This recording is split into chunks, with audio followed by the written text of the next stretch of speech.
আমরা প্রথমে কিভাবে নির্মূল করতে পারি সেই জিনিসটা আমরা আগে দেখবো।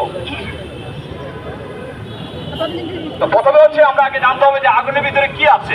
আসলে আগুনের ভিতরে থাকে তিনটি উপাদান, একটা হচ্ছে ফুয়েল, আরেকটা হচ্ছে অক্সিজেন, আরেকটা হচ্ছে টেম্পারেচার।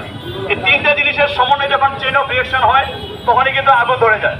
তাহলে সেই জিনিসটা দেখবো যে আমাদের মাঝে এখানে আছে ফুয়েল, অক্সিজেন আমাদের অ্যাটমসফিয়ারে আছে, এবং সেখানে আমরা একটু হিট আমরা প্রডিউস করবো, যে মধ্যে আগুন ধরে যাবে।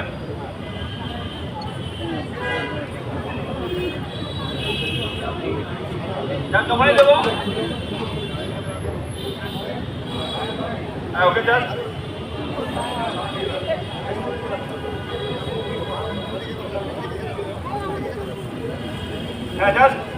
আগুনটাকে ঢেকে দিলে কিন্তু আগুনটা নেমে যাবে। এই যে এত বড় আগুনটা, ভেরি সিম্পল, দুইটা চটের বস্তা দিয়ে আমরা আগুনটাকে সুন্দরভাবে আমরা নির্বাপন করতে পেরেছি। দেখে আমরা উঠাও থাকি। তো বাসায় যদি এরকম ধরনের আগুন একটা লিনিয়ার শিকা হয়ে যায়, আমরা কিন্তু আমাদের এরকম চটের বস্তা বা কাঁথা বা কম্বল দিয়ে আমরা ঢেকে দিয়ে কিন্তু আগুনটাকে নির্বাপন করতে পারি। কিন্তু আপনাদের বুঝতে হবে আগুনটা কেন নিভলো, এবার কারণটা কি? কারণ হচ্ছে আগুনের যে প্রাণ, তার যে প্রাণ অক্সিজেন, অক্সিজেনের ঘাটতি হওয়ার কারণে কিন্তু আগুনটা নেমে যাচ্ছে, অর্থাৎ আগুনটা মারা যাচ্ছে। জাস্ট আমরা ঢেকে দিচ্ছি, অক্সিজেন কাটা হয়ে যাচ্ছে, আগুনটা নেমে যাচ্ছে। এগেন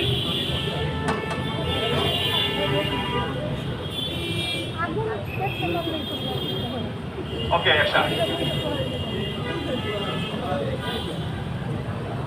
একটু ঢেকে দিলাম, আগুনটা নেমে গেল।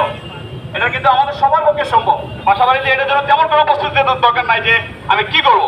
জাস্ট আগুন লেগে গেছে, বেনিক না হয়ে দুইটা চটের বস্তা নিয়ে এসে আমি নিভে ফেলতে পারি। চটের বস্তা ছাড়াও আছে কি আমাদের ব্ল্যাঙ্কেট আছে, দেখি ব্ল্যাঙ্কেট তো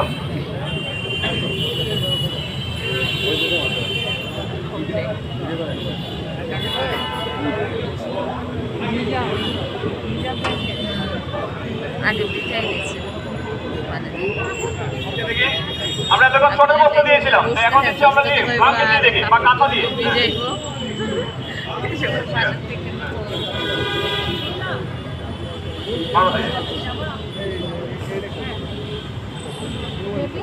জাস্ট মেকানিজম হচ্ছে অক্সিজেনটাকে কাটাও। যখনই অক্সিজেন কাটাও তখনই সে শ্বাসরুদ্ধ হয়ে মারা যাচ্ছে কিন্তু আগুনটা। তো আমরা কিন্তু